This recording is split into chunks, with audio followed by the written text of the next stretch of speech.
স্বামীজির 163তম জন্ম জয়ন্তীতে আগরতলার বিবেকনগরস্থিত রামকৃষ্ণ মিশনে স্বামীজির মর্মর মূর্তিতে শ্রদ্ধার্ঘ্য অর্পণ করেন রাজ্যপাল ইন্দ্রসেনা রেড্ডি নাল্লু।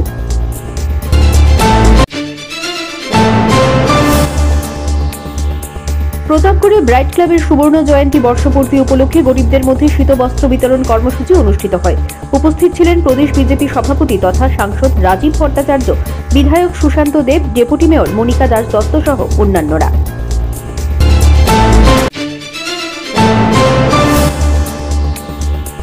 আগরতলা পূর্বাশা আরবান হাটে জাতীয় যুব দিবস উপলক্ষে আলোচনা চক্র ও সাংস্কৃতিক অনুষ্ঠানের আয়োজন করে যুব বিকাশ কেন্দ্র।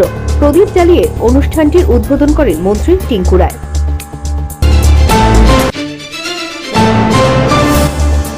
যুব বিষয়ক ও ক্রীড়া দপ্তরের উদ্যোগে যথাযোগ্য মর্যাদায় জাতীয় যুব দিবস উদযাপন করা হয় আগরতলা রবীন্দ্র ভবনের আম্রকুঞ্জতে। উপস্থিত ছিলেন মন্ত্রী টিঙ্কু রায়, মেয়র তথা বিধায়ক দীপক মজুমদার সহ অন্যান্যরা।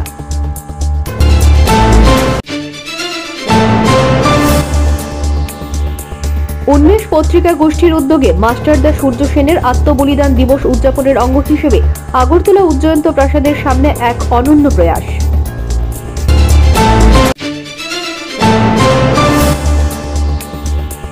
শহীদ দেবনাথ নামে 18 বছরের এক যুবক বিষ পান করে আত্মহত্যা করে। ঘটনা কৈলাসহরের কালীপুর এলাকায়।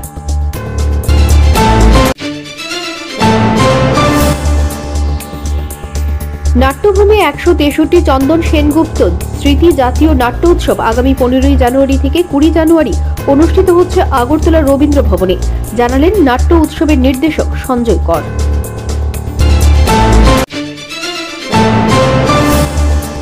মুঙ্গিয়াকামী থানাধীন 18 মোড়া পাহাড়ের 47 মাইল এলাকায় নিয়ন্ত্রণ হারিয়ে গভীর খাদে পড়ল গাড়ি। গাড়িতে থাকা চালক এবং একজন এতে মহিলা গুরুতর আহত হন।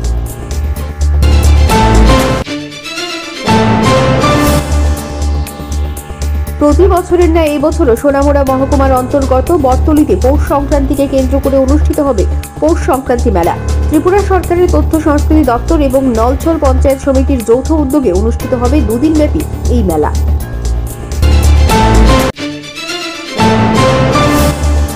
মকর সংক্রান্তির প্রাক্কালে তেলিয়ামুড়া মহকুমার কৃষ্ণপুর আমতলী এলাকায় বুড়ি ঘর তৈরিতে ব্যস্ত খুদেরা। কালের বিবর্তনে বিলুপ্ত হওয়ার পথে হলেও এখনো অটুট সেই পুরনো ঐতিহ্য বুড়ির ঘর।